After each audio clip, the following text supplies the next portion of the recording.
Baik, mitra bisnis, sesi hari ini saya akan membahas pentingnya strategi dan pentingnya komunikasi. Jadi kita sebagai leader atau kita sebagai pemimpin, kita perlu memiliki yang namanya strategi, dan kita sebagai pemimpin juga perlu mengkomunikasikan strategi itu. Oke, saya kasih ilustrasi. Seringkali kalau saya dalam training, kalau saya membahas topik tentang strategi, saya punya satu simulasi yang saya minta 3 orang peserta sebagai sukarelawan maju ke depan. Gitu ya. Jadi ada 3 orang, coba dibayangkan ada 3 orang maju ke depan. Lalu saya bilang begini, buat yang di sebelah kanan, jadi ada sebelah kiri, sebelah di tengah, dan sebelah kanan. Buat yang sebelah kiri dan sebelah kanan, saya minta matanya ditutup. Gitu ya. Jadi saya punya satu penutup mata, matanya ditutup, lalu saya bilang begini kepada yang kanan dan kiri.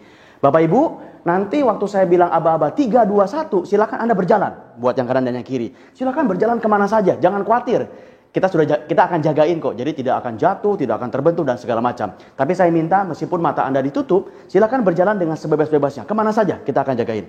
Oke, cukup jelas? Bapak Ibu yang di kanan dan di kiri? Oke, biasanya cukup jelas. Oke, baik. Dan khusus buat yang di tengah, saya bilang begini. Dengan berbisik-bisik tanpa didengar oleh yang kanan maupun yang kiri. Saya bilang begini, Pak atau Bu, Pak, Bu, saya punya instruksi buat Anda. Tolong bawa teman Anda yang di kanan dan teman Anda yang di kiri menuju pintu yang ada di belakang, gitu ya. Pintu training yang ada di belakang, gitu. Dengan cara begini, mereka berdua harus kita rangkul atau harus Anda rangkul, lalu dibawa ke depan atau dibawa ke pintu yang ada di belakang itu dengan cara dirangkul seperti ini. Cukup jelas nggak instruksinya? Oke Pak Andi, cukup jelas, baik. Oke, kalau cukup jelas, saya punya 3 skenario buat Anda yang di tengah tadi, orang yang di tengah. Skenario yang pertama, Anda pun saat ini matanya ditutup. Wah, biasanya kaget gitu. Wah, kalau matanya ditutup gimana caranya Pak Andi? Ya, nggak tahu gimana caranya. Pokoknya itu tantangan saya buat Anda. Ini skenario pertama. Anda siap? Matanya tutup, tapi Anda boleh gunakan suara. Jadi boleh panggil namanya gitu. Si A atau si B untuk mendatang. Siap ya? Oke, saya mau ukur nih dengan waktu. Saya biasanya pakai timer gitu, pakai stopwatch. Saya mau tahu waktunya berapa lama nih Anda bisa menyelesaikan tugas ini. Siap? Baik. Go! Wah, biasanya skenario pertama ini yang di tengah karena semuanya ditutup. Yang kanan, yang di kiri mulai berjalan agak menjauh. Yang di tengah biasanya panggil nama. A, B, kamu di mana nih? A, B, kamu di mana nih? Wah, biasanya rame gitu, Bapak Ibu. Wah, dan biasanya skenario pertama ini meskipun saya kasih waktu 1-2 menit, biasanya gagal. Gagal melaksanakan tugas yang tadi karena masing-masing pergi kemana-mana, termasuk yang di tengah dia juga jalannya kemana-mana gitu Bapak Ibu. Jadi ada yang di kanan ke sana, ke yang kiri di sini, yang tengah pun kemana. Biasanya gagal. Oke, saya langsung bilang berhenti. Oke, saya kembalikan lagi posisinya yang kanan ke yang semula, orang yang di kiri juga saya kembalikan ke posisinya semula. Oke, jadi kembali ke posisi semula. Saya bilang ke orang yang tengah, tadi skenario yang pertama gagal, matanya ditutup. Iya Pak, susah Pak. Oke, kalau gitu kita masuk skenario yang kedua. Apa itu? Sekarang matanya dibuka. Mata Anda saja yang dibuka. Yang kanan dan yang di kiri matanya masih ditutup. Oke, instruksinya masih jelas. Masih ingat nggak instruksinya? Iya Pak, masih ingat bahwa mereka yang kanan dan kiri dengan cara digandeng menuju pintu yang di belakang. Betul, itu instruksinya. Coba kita lihat ya, skenario yang kedua ini. Berhasil apa enggak? Anda siap nggak? Siap Pak? Oke, terserah mau pakai nama, mau didorong, mau di apa. Pokoknya terserah deh, terserah Anda bagaimana caranya. Siap? Di timer? Siap. 3, 2, 1, go! Wah, biasanya yang kedua ini, yang tengah buru-buru. Entah ke kanan atau ke kiri dia ngegeret gitu. Ayo aku ikut saya nih.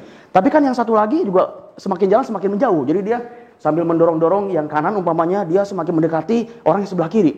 Akhirnya ketangkep juga biasanya.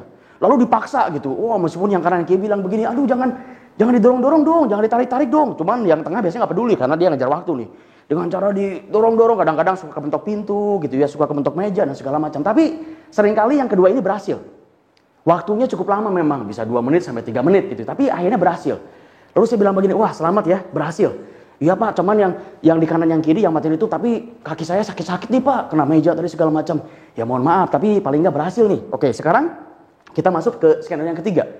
Apa itu skenario yang ketiga? Semua matanya dibuka. Jadi saya minta semuanya balik ke posisi semula. Yang tengah, yang kanan, yang kiri. Tapi sekarang bedanya, yang kanan, yang kiri matanya dibuka semuanya. Semuanya terbuka. Dan saya bilang gini kepada yang kanan, yang kiri. Sebetulnya tadi saya kasih instruksi ke yang di tengah.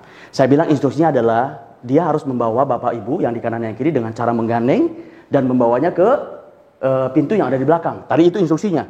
Oke, dan sekarang yang ketiga, semuanya matanya dibuka dan saya pengen tahu sekarang. Saya akan timer nih. Berapa lama waktunya yang di tengah bisa menyelesaikan tugas tadi. Oke, siap ya? Oke, semuanya semua siap semua. Karena matanya semua sekarang dibuka. Saya bilang sekarang 3, 2, 1, go. Itu seru Bapak Ibu. Langsung mereka mendekat, langsung dirangkul dan langsung dibawa ke pintu belakang. Biasanya sangat cepat sekali. Paling cuma 10 detik. Atau mungkin kurang dari 10 detik. Nah, selesailah simulasi itu. Nah, sekarang saya mau tanya kepada mitra bisnis. Kenapa skenario yang pertama itu tidak berhasil dilakukan?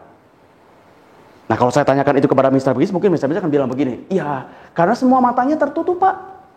Baik yang di tengah maupun yang di kanan, yang di kiri, matanya tertutup. Itu mengilustrasikan, skenario pertama itu sebenarnya begini. Jangankan anak buah, leadernya saja tidak punya strategi. Leadernya saja nggak tahu harus kemana, gitu kan. Makanya tidak heran kalau semua berjalan ke arah yang berlawanan. Bahkan tidak ada arahnya, termasuk pemimpinnya. Jadi organisasinya tidak akan berjalan kemana-mana. Itu skenario yang pertama. Lalu kalau skenario yang kedua apa pembelajarannya? Skenario kedua tuh insight-nya begini atau modelnya begini. Yang tahu strategi, yang tahu visi dan misinya itu hanya leadernya saja. Tapi anak buahnya sama sekali tidak tahu. Jadi saya mau bilang begini, strategi itu penting, tapi mengkomunikasikan strategi itu juga penting. Sehingga yang tadi yang terjadi adalah berhasil nggak? Berhasil. Tapi ada dua cirinya. Pertama, lama. Jadi kalau Anda merasa organisasi Anda kok lama begini-begini aja, jangan-jangan skenario yang kedua ini yang betul pas seperti organisasi Anda. Yang kedua, meskipun berhasil, jangan lupa loh, buat anak buah yang kanan dan yang kiri, itu rasanya painful. Atau kalau tadi, mereka bilang kan, aduh tadi kaki saya kepantok meja, kaki saya begini-begini. Bahkan satu kali saya pernah training, pesertanya kena tembok, Bapak Ibu. Jadi yang kedua itu meskipun berhasil, tapi lama dan painful. Skenario yang ketiga bagaimana?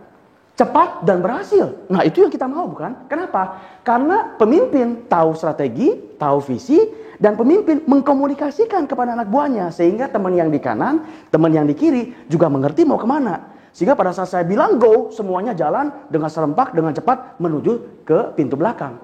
Bahkan skenario yang ketiga bisa begini Bapak Ibu. Pemimpin yang di tengah mungkin kadang-kadang juga capek. Mereka juga kadang capek. Pemimpin juga kan manusia ya. Kadang capek, kadang nggak tahu gimana. Anak buahnya bisa bilang begini, hei cepet ya, abis ini kita langsung pergi ya. Abis ini kan langsung ke pintu yang belakang ya. Kadang-kadang malah yang menjadi cheer up, yang membuat semangat, itu anak buah kita. Atau yang tadi peserta kanan dan peserta kirinya. Nah Bapak Ibu, semoga ilustrasi yang tadi, simulasi tadi menggambarkan kepada kita. Bahwa kita sebagai pemimpin, bahwa kita sebagai perusahaan, perlu memiliki strategi. Tapi bukan itu saja, kita perlu mengkomunikasikan strategi kita kepada tim kita. Sehingga mereka pun bisa tahu kita mau ke arah yang kemana. Oke, sehingga semuanya secara serempak, bergandengan tangan, maju ke dalam visi yang sama, maju ke dalam strategi yang sama. Saya Andi Iskandar dari Business Wisdom Institute. Jangan lupa mensubscribe, like, mengkomen, dan men-sharing. Salam sukses buat kita semua.